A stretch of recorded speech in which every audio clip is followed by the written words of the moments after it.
I'm Huma Maqsood from FranklinCovey Pakistan, and we have been doing a lot of leadership conversations. But this year, we wanted to start with a podcast series with a lot of great leaders, international leaders to start with. And that's why Pakistan started with the best in our international pool of leaders. And we have no other than the most acclaimed Curtis Bateman with us. Curtis has, I've been reading up on his history and his journey up till he wrote the book, the Change book, which I have over here with me. This is the book he wrote. Excellent. But yeah, he is, I would say he has more than 25 years of experience in the international market and his national market. He is a very acclaimed business leader. He is a change consultant. He is a content creator. But more than that, he is the vice president of FranklinCovey's direct offices, and he has had the opportunity to work with different nations from Europe to Asia, and he comes with a lot of experience, and specifically in change. And we are very lucky to have him here today. He's given us some time, and we can talk about not only change, but how change can affect and is affecting us in Pakistan, the business community, and the organizations. And we are going to ask him some questions. And maybe if you would like him to come and talk to you, he would be ready to give us some time. Curtis, what do you say? Would you be wanting to come to Pakistan at some point in time? Absolutely. I love to travel and love to see new places and meet new people. That would be very exciting. Super. Thank you so much. So maybe we ask you to come at some point in time. Maybe some of our clients would like you to come, or Yeah. maybe Pakistan invites you to come. So I have talked a lot about you. Would you like to tell us something about yourself with I would say, with regards to change, and how did you think that you're going to write this book on change? What happened? What was going on behind the scenes that really prompted you to write about change? Yeah. Well, first, thank you for that very nice introduction. It's exciting to be here on the podcast. So like you said, I've been working on this topic of change for over 25 years. And early on, I had the opportunity to work with Dr. Spencer Johnson, who wrote a book on change called Who Moved My Cheese? And I knew when I started working with him that one day I wanted to write my own book on change. And I'm really grateful to him for all that he taught me about change, for all that he taught me about writing books. And when I joined FranklinCovey 10 years ago, we'd always talked about writing a book on change. And 3 years ago, we finally got started on that journey, which is pretty special for me to be able to share what I've learned, be able to share insights, best practice, to try and help leaders and organizations have a lot more success with change. So it's been a long time in the making, and I just am super grateful that FranklinCovey has given me the opportunity to write a book on change. Absolutely. I think this is, and it's a great book. I would like to show the book again to everybody. If you haven't read this book, I think this is the book you should be reading. It's done so nicely, simply, and there's so many examples and practical tips in the book, how you can apply it. The real thing is that we do understand the concepts, but how the application happens, and the book is really great in giving some tips. I was looking into the tips which are given in here, and the captain's corner. Those tips are really good if you want to apply them. So I would recommend, if you would like to apply these tips to your organization, you can do that. But as leaders, and since you have been a leader in so many spaces, tell me something. Does change actually start with the leadership? So I get asked this question all the time about who's the most responsible or the most important person that needs to change? Is it leaders or is it frontline employees? And I've had companies call and say, fix my employees. And other companies call and say, fix my leaders. And of course, everybody needs some change skills and some change capability. But the person as an employee that I trust most is my direct boss. And she's the one that I'm looking to lead me through the change. However, change usually gets introduced by senior leaders, and they expect employees just to make the change happen. And there's not a lot done to help leaders, frontline leaders, be successful. In my experience, though, the success of your frontline leaders is where you have the most successful change or transformation take place. Absolutely, absolutely. Thank you. So tell me something. You said change happens, and there's so many different areas from the change can be initiated, or it can be an internal organizational Mhm. change, or it can be something which is happening in the environment, in the macro environment that actually forces you to change. Yep. And often there is some kind of an emergency that brings in change. You are just not expecting change to happen. Mm. Most often that happens. And in this time, what do you suggest to leaders that how should they manage themselves, their time, their Mm. own energy, and the stress that they have, and at the same time navigate through the change? Yeah, that's a big question. So there are external forces that create change. Sometimes it's elections, sometimes it's pandemics, sometimes it's economic pressures, and sometimes the changes are initiated by leaders making changes. So they can be external or internal. And usually, as employees, when we hear the change announced, it's quite alarming. Oh no, where did this change come from? Why is this happening? And so it feels urgent or like an emergency. And the interesting part in this is oftentimes our frontline leaders are hearing about the change at the same time their employees are. So if they're one of the more important leadership roles in leading change and they're hearing about it, then they experience what you're describing. They have the same stress, the same anxiety, the same uncertainty. And here's a really interesting point for people to remember. If I'm a leader leading the change, I'm also an individual experiencing the change. So the change is happening to me in two different ways, once as an employee and once as a leader. And it's important for me to recognize when I'm feeling individual emotions and individual responses, or when I'm dealing with leadership challenges for the change, because they require two different skill sets. And if we can learn to recognize, oh, I'm feeling this as a person, I'm concerned, I'm uncertain, or I need to know how to help my people, and we can separate those two, then we can draw on the right change skills to be effective, to take care of ourselves and to take care of our people and successfully navigate the change. Thank you. So is there any practical tips on how can you actually separate the two?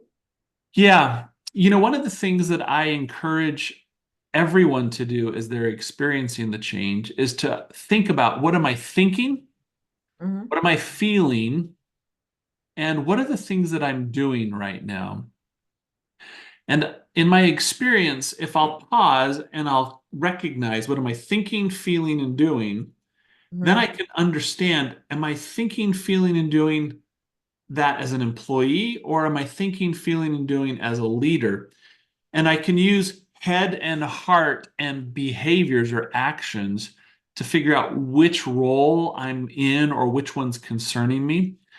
The other Mhm. thing that's really nice about thinking, feeling, and doing is it can also help me understand how far along the change journey I am, so I can better understand what steps or actions I should be taking. So thinking, feeling, doing, that will help you identify.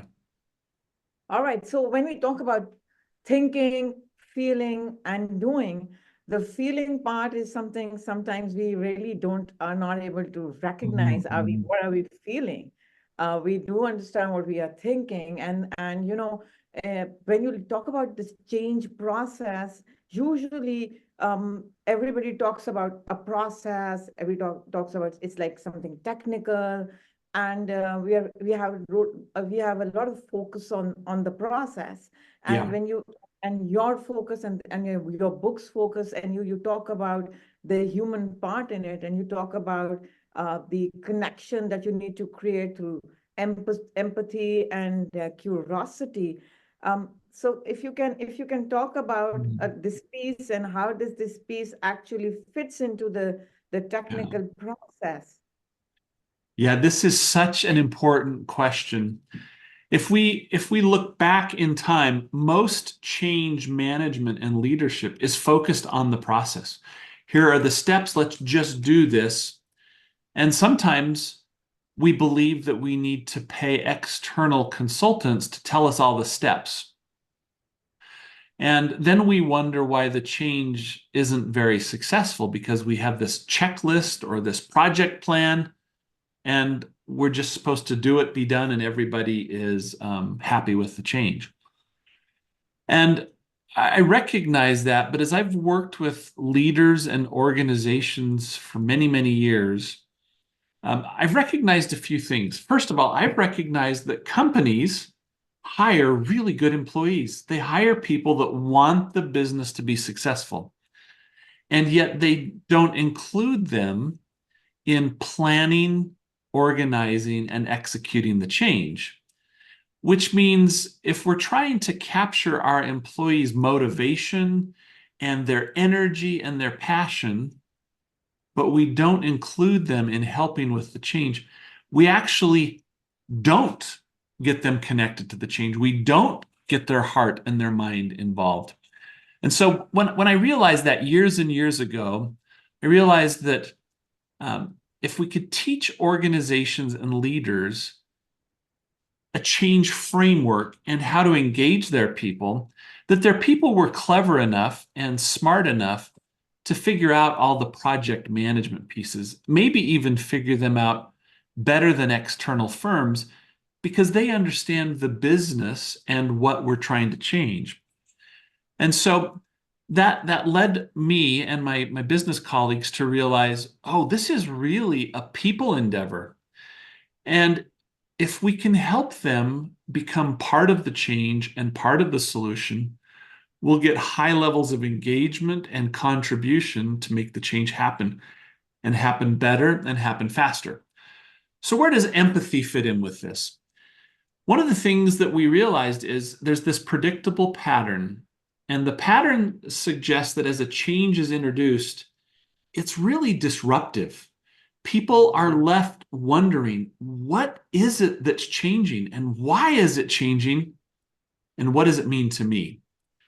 And during that disruption, everybody's feeling it, but they all have different concerns. So as a leader, if I can be empathetic and understand what's concerning you and what's concerning you, I give everybody a chance to become clear about what's changing and why and what it means to them. And that frees them up to then actively work on the change with me and help create the very best change outcome. So, empathy is a leadership capability that's just absolutely essential if you're going to lead people through change. And like I said, in my experience, if we lead people, they'll figure out the process part, they'll make that part happen. Absolutely. So say if I'm not really I realize as a leader that one of my shortcomings is this, that I'm not that great at empathy. So now what should I do? That's my dilemma. That is a dilemma for a lot of people, and this is why in the book, I love that you referenced the captain's corners. In the book, we give examples of just questions you can ask, just simple, easy questions. What are you concerned about? What do you think is the biggest obstacle? What happens if we don't make this change? And we give just lists of simple questions to ask. And if leaders will just open the book and read those questions, they'll find that their people will want to talk to them. They'll start to share. And from there, that leads on to one of the other important change skills that we were talking about earlier, and that's curiosity. And so if I say to one of my employees that's working for me, hey, it seems like this change is causing you a lot of concern. Let's talk about why. What is it that's on your mind? What are you most concerned about? What seems easiest to do? And then as they answer my questions, then I'm going to be curious. Oh, you're concerned because this might impact your shift schedule, and you have the second shift of the day, and that lets you take care of your kids in the morning. Oh, that's super helpful to understand. Let's see if we can take that into consideration as we make this change, which is an example from a seafood company I was just talking to recently, where they changed their shift patterns, and they changed from a 2-shift pattern to a 3-shift pattern, and people were worried about the impact on their family time. Well, empathy and curiosity allow me to learn about that and then figure out where we can jointly together work on making sure that we get an outcome that's good for that person. All right, that's amazing. There, yes, I did read some of the tips over there, and that can help me be more. Or maybe, Curtis, what happens is that you do have the empathy, but you really do not have the right questions to ask, and that's why there is this kind of a disconnect. And you also mentioned a very important thing about, in organization, in big organization, and I've seen this here in Pakistan also, that you hire good people, good employees, and employees want the organization to do well. But at the same time, when you hire, and now you're hiring all of these new generation, the Generation Zs, and I'm sure they also want, wherever they are working, that the place should do good, so that they are also, they benefit out of it. But once you hire them and you're looking into your planning process, one of the things that I've seen leaders do is this, that when they are planning, they feel that when you have these intellectual people with you, or more intelligent people with you, they're going to ask you so many questions, and it's going to really delay the whole planning process. So you say, we know the planning process, let's just do this, because it's going to waste a lot of time. Yeah.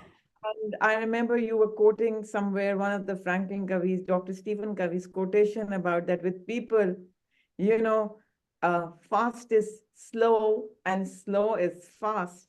And I think that's something that really plays into it. So what would you say about that? Well, I love that you quoted Dr. Covey, and that is so true. The other reason sometimes leaders don't engage people because they think it will be too slow. And sometimes leaders don't engage their people because they don't want them to ask questions that the leader feels like they can't answer. And this is so fascinating to me because I think these are anxieties or fears that lots and lots of leaders have. But as you said, with our people, fast is slow and slow is fast. So how does that apply to change? Well, if we want our people to help us implement the change, they're going to resist helping and working on the change until they gain clarity around what's changing and why is it changing, what is their role in the change, and what's the impact on them. And so if we can take some time to help people and teams become clear about the answers to those questions, then we can start to move really quickly through the change process. But if we don't take that time, then the whole way we're just pushing them. Come on, let's work harder, work faster, do more. And it doesn't speed us up. It actually slows us down. And the other point I mentioned about the fear of being asked a question that I may not know the answer to. You are going to be asked questions about the change, and you won't know the answer. And your people are actually really grateful for you to be truthful with them and say, I know the answer to that one. I know the answer to that one. That one I'm not sure about. Let me find out. That one we're going to have to figure out as we work on it together. But that level of vulnerability, that level of openness makes you human. It makes you approachable, and it actually increases people's trust in you because they don't feel like you're hiding something from them. And Very therefore, true. it speeds things up. Yeah. Very true. If I'm not approachable, I think a lot of time people just do not come and talk to you and tell you what the real issue is, and you just keep on going deeper and deeper into the disruptive stage. Yep. So talking about the pattern that you have coined in your book of change, and which FranklinCovey has translated into the whole change course and the workshop, would you like to say, throws a little bit of light on your pattern, because and the model that which is there, and I think it really makes a lot of sense, and it is applicable everywhere in every Yeah. sphere. Yeah. You know, I'd been working with Dr. Johnson on change for several years, and then I was traveling. I was doing some work with some clients. I'd actually been traveling through Eastern Europe, and I met with a client, and they were talking about some problems. And I started to describe to them that there is a predictable pattern that happens. So I started to sketch it out and show them what was going on, and I realized this would be really helpful for a lot of people. So we started building and more fully developing this idea called the change model. So the change model is very simple. It's on two axes. Up and down or vertical is results, and the higher up we go, the better the results are. And left to right, or the horizontal axis, is time. And what we experience is that as we're moving along before a change, we're producing a level of results that we're maybe happy with, maybe not. And there comes that moment where there's either an externally introduced change, strategic introduced change, or an internally introduced change. And when that change happens, we leave this zone of status quo, the pre-change. And the change gets introduced, and we enter what we call the zone of disruption. And this zone leaves us with a lot of uncertainty, which is where what am I thinking, feeling, and doing starts to be really important, because it helps us identify that we're in a space of disruption.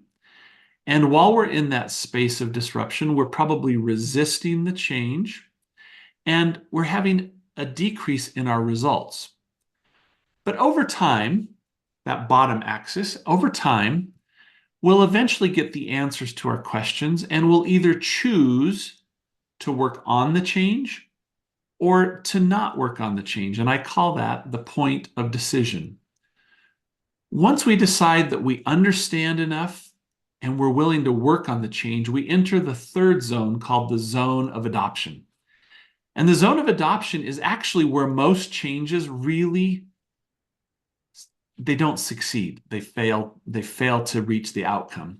And that's because this is where we're trying to implement the change, and we try something new and it doesn't work.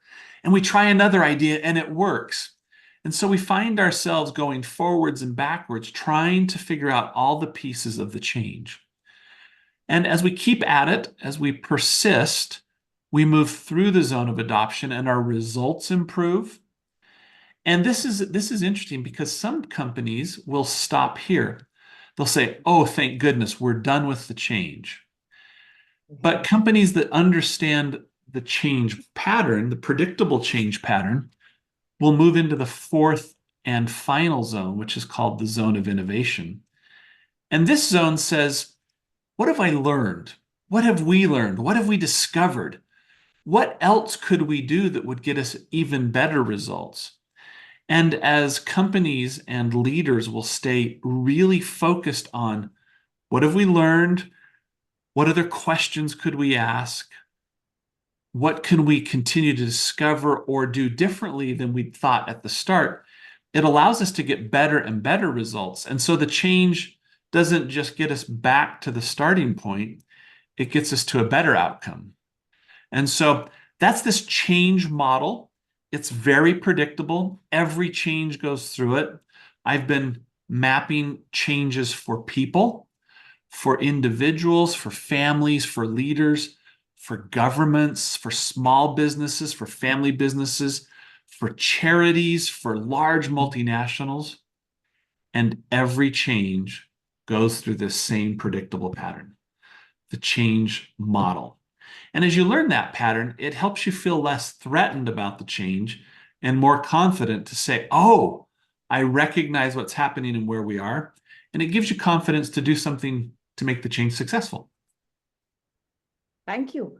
So you mentioned in right now that most of the changes, they fail in the stage of adoption. Yeah. And it's mentioned in your book also that around 75% of the change initiatives fail. That's like a huge number. And so what are some of the indicators or something that we need to measure, or we need to make sure that our change becomes successful? And making those indicators or those aspects part of the change culture, because there is a huge journey between disruption and innovation, and I think everybody wants to talk about disruption and innovation, but there is a journey between them. And what do you need to measure to sustain yourself and actually be successful in your innovations? Yeah. That's a very good question and a big question. So why do 75%, that shows up in Harvard and IBM, lots of companies have done studies, and they say that between 70 and 80% of changes, and this part's important, fail to reach the desired outcome. So they start to have some success and they stop short, or the change gets difficult, so they go back to the way it was. And only 25% of change initiatives push through that and get to the point where the change creates that better outcome that they were hoping for. So how does an organization become the 25% rather than the 75%, which is the other part of the question you're asking? And there's a lot to that. So let me give you a few pointers and say that every organization is a little different. So it would be great to talk further about this. But there are 2 or 3 things that can happen. First of all, you talked about measurement. Every organization, as they go through the middle 2 zones, that's a dip. It looks like a U, the letter U. And that U shape in the curve represents what I call the cost of change. The opportunity cost, the tangible cost. Maybe revenues go down while you're making the change. Maybe it's the employee engagement goes down, or maybe attrition increases. So there can be lots of ways that there is cost because of a change. And leaders that are aware of this will spend enough time to consider, what are the factors we think that will go down during this change? Because every change is unique for every organization. So if I'm looking at this as a leader and I think, oh, you know what? I think our employee engagement scores will go down, which means our employees will probably be less happy for a little while. And I think that our customer satisfaction scores may go down. So then those would be the 2 things that I measure. And I plan the change to make sure that the U shape of that curve is the smallest possible U shape we can get. What happens is, if leaders aren't careful, that U, that dip, becomes really large, and the cost of the change becomes unbearable. And so they'll stop and they'll go back and say, we're just going to do it the way we used to. Or they'll push through and get to a level of okay outcome because the cost has been so challenging. So one of the key ideas here is figure out what the right things are to measure that represent that cost for you.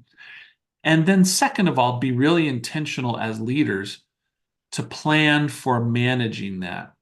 Share a vision, explain why we're doing it, talk about what we're moving from and to.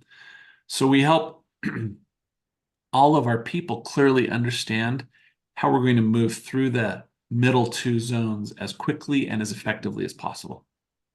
That's great, because figuring out what aspects is this change going to affect, and you need to measure them. I think that is quite doable if we think before we start the process, and we are cognizant of the fact that, oh, these are the things that it will be affecting. Let's measure them and keep an eye on these things. And I was just wondering, why you're talking about this here in Pakistan, organizations we have a lot of multinationals in Pakistan and banks here, and there are family-owned businesses over here.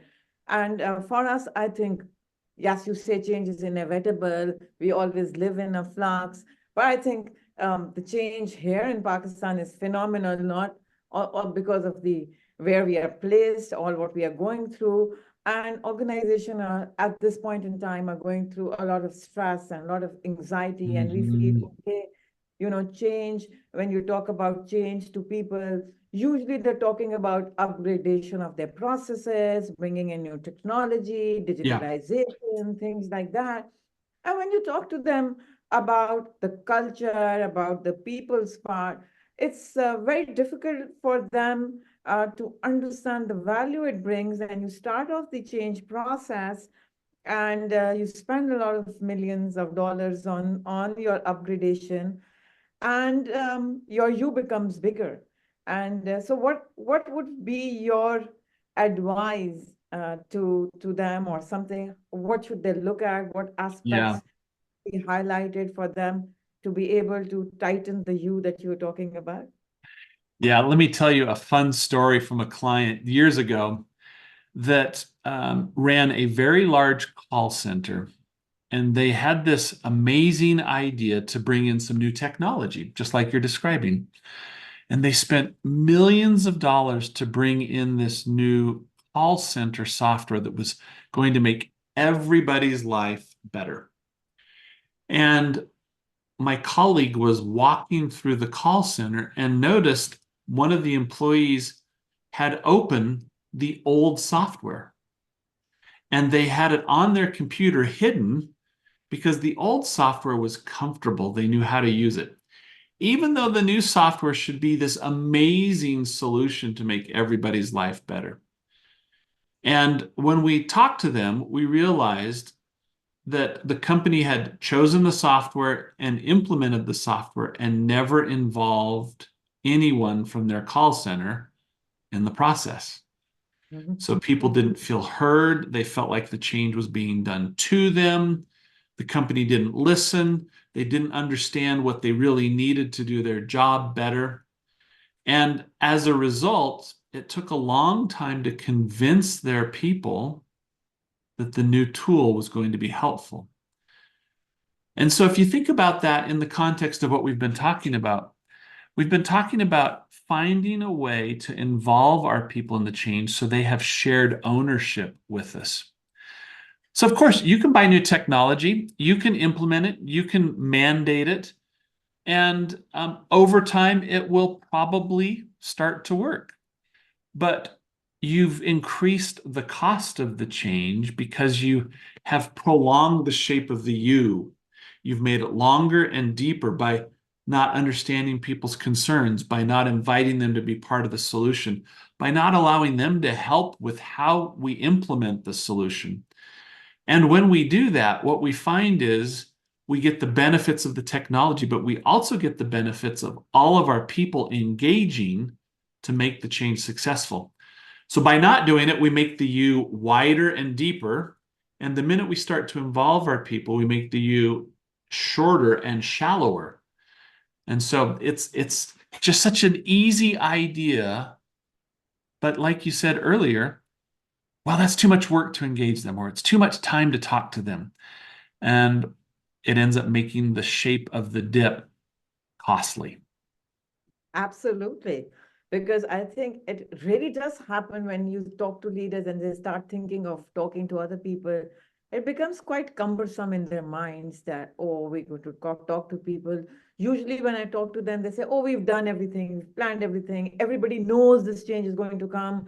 And, we've been talking about it. But when the change is introduced, they send in all those emails, the letters, the Yep. processes, and then they expect, okay, everybody knows now.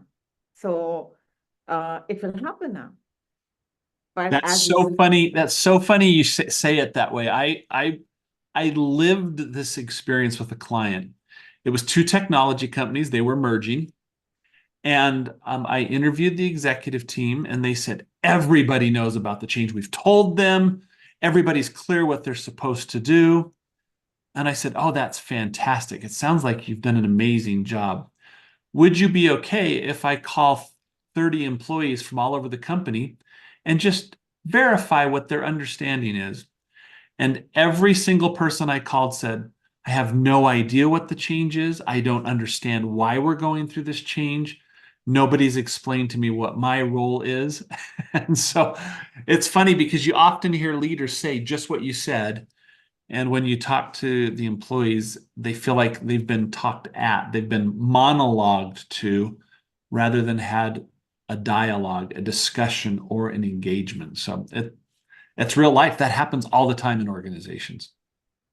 absolutely. So what I've also seen is this, that yes, maybe at some point in time you would want to talk to them, but then you don't want to talk to them, and then this all of these things happen. So how do you make this whole thing as part of your organizational culture? Mm, What do leaders need to do to? It's not just that I'm going to do this when change happens. It's like change is always happening.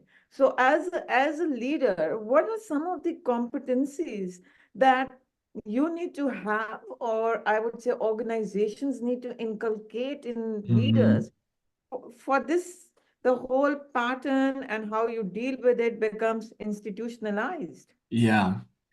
Yeah. I think there's actually two different questions here. One is, what do you do to help your culture be a culture of change? And the other one is, what are the leadership skills in a culture of change that work? And the first question is really around educating people around the pattern and some of the skills that are needed to successfully engage with change. So those are the people.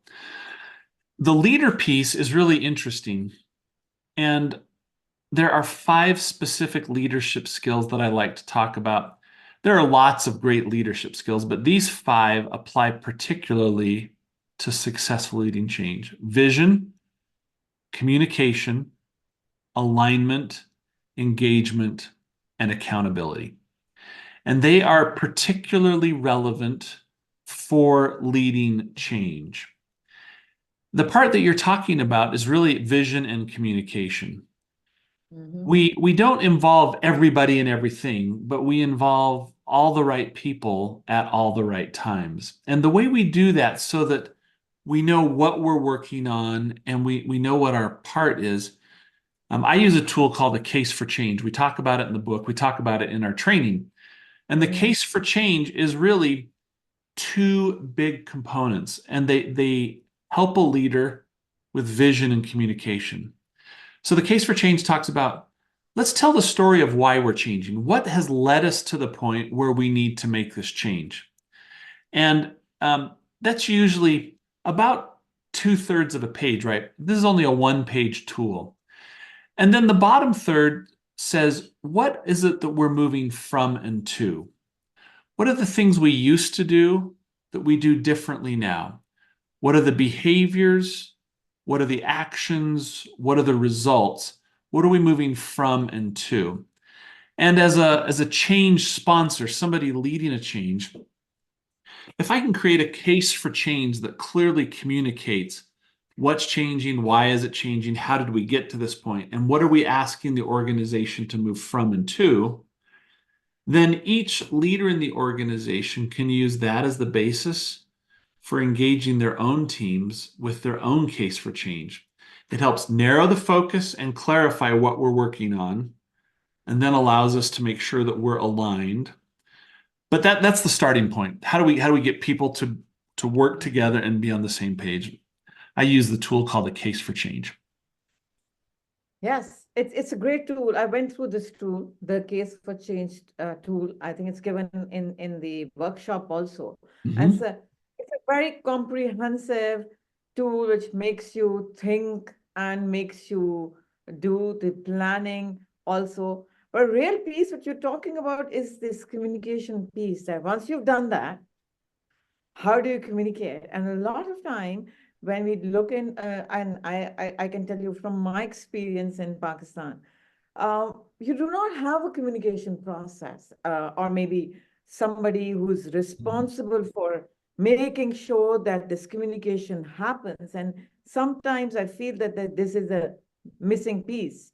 Mm. Um, Yep. in execution of the communication.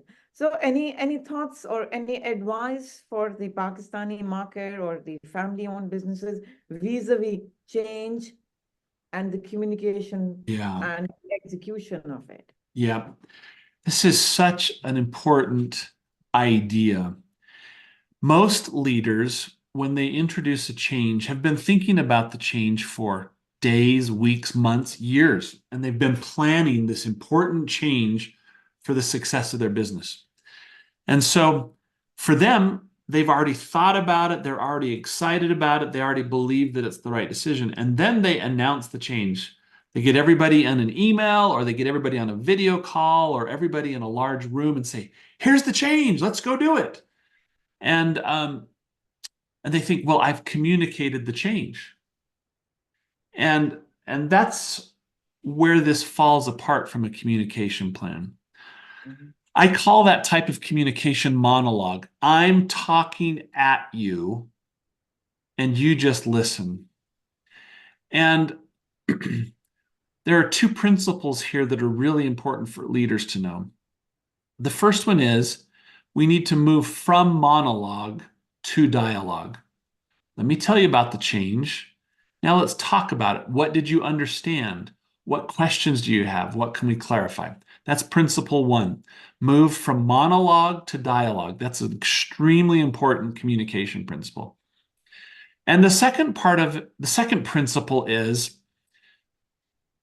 if a leader announces the change and disappears, meaning they go back to their office and they just go back to their regular day-to-day work, they create this communication vacuum, because tomorrow there will be new questions, and a week from now there will be more questions. And so the dialogue needs to continue over time. Now, every company is different. Big companies might have online forums where there's Q&As where they can ask executives. Smaller companies, family companies, might be able to get everyone together and have a change huddle once a week or every other day or whatever is the right cadence. Others might allow all of their leaders to do a change meeting, and then leadership can review the questions. So there's not a right way and a wrong way. There are two correct principles, though: dialogue and stay engaged in the change as a leader. Yeah, dialogue is so important. And usually the leader is not very used to dialogues over here. So No. yeah, that's what they need to learn, more Yeah. dialogue. Absolutely correct. So also, I think I'm going to ask you my last question. I've really Okay. asked you too many questions now. But in change process and in organizations, yes, leadership is very, very important. But at the same time, I would say your HR is so important.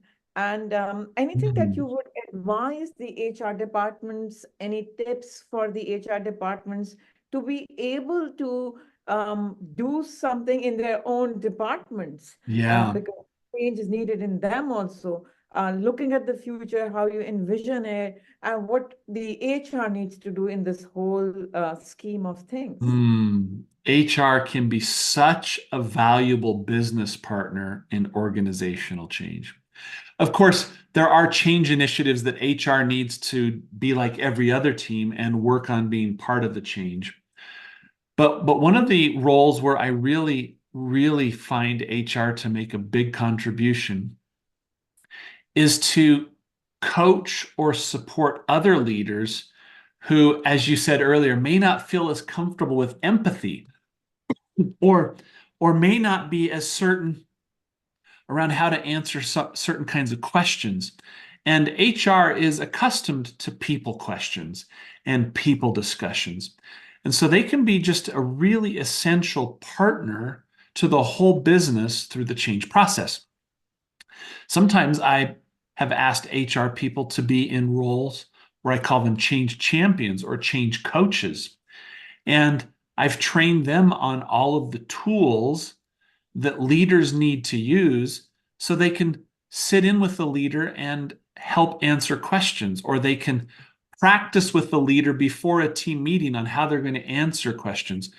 And so it's a really valuable resource inside an organization and shouldn't be overlooked as not important, because we're changing our paradigm and viewing change as a people business. Then engaging the people in the business is super important. So use HR to be successful. Yes, very true. And a lot of what you're saying, Curtis, is back in your, I would say, a lot of tips, so many practical things are here. So if anybody wants to really do the change process or put some value to what they're doing, I would still recommend them to go through this book and read out and try to apply it. And if you ever feel, you can also contact us for giving you some more insights into it or some workshops into it. Curtis, I would say, any tips or advice for the Pakistani business market? Yeah, well, my advice is to maybe start challenging your paradigm around what successful change in your organization is. Learn the predictable pattern and figure out how to use it for your benefit. Recognize that change is a people business, and if you can engage your people in the change, you'll move faster and more effectively through change, and it will be just significantly rewarding and beneficial for you as a leader and your organization. So don't run from it anymore. Don't dread change, but recognize that using some of the things we've talked about today can help take change and move it from uncertainty into capability and competence and great outcomes. And when you do that, you'll find that it's just a whole different experience. And change isn't going away. So the sooner you can get good at it, the better off you'll be. I think we've talked a lot about change and the pattern it follows and how we can minimize the you and what all needs to be done by the leaders. But one thing that I would really like to know from you is that how do we gauge that, okay, this change has been successful, or maybe how successful the change has been? Any matrices, anything? How do you measure whether we are successful? Now it's time to really celebrate, or are we celebrating a bit too early? Good question. This comes back to the change model. And you'll recall on the up and down axis, or the vertical axis, is results.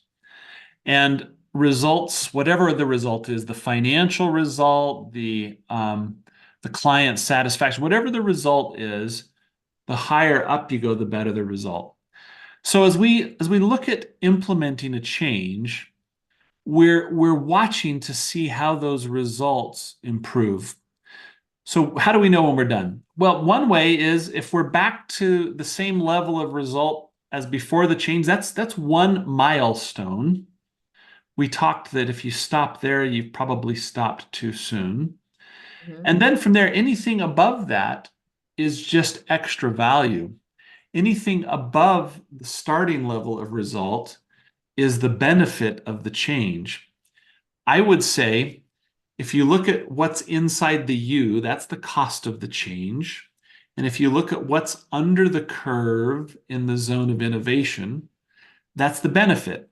And of course, you want the benefit to be greater than the cost. So if you do that with math or anecdotally or surveys, that's when you would know that you've really been successful, is when the benefits of the change are greater than the cost of the change. So that's there's lots of different ways to measure that, and we of course could help organizations with that. The other question you mentioned, or part of that question, is celebration. In the book, I talk a lot about celebration.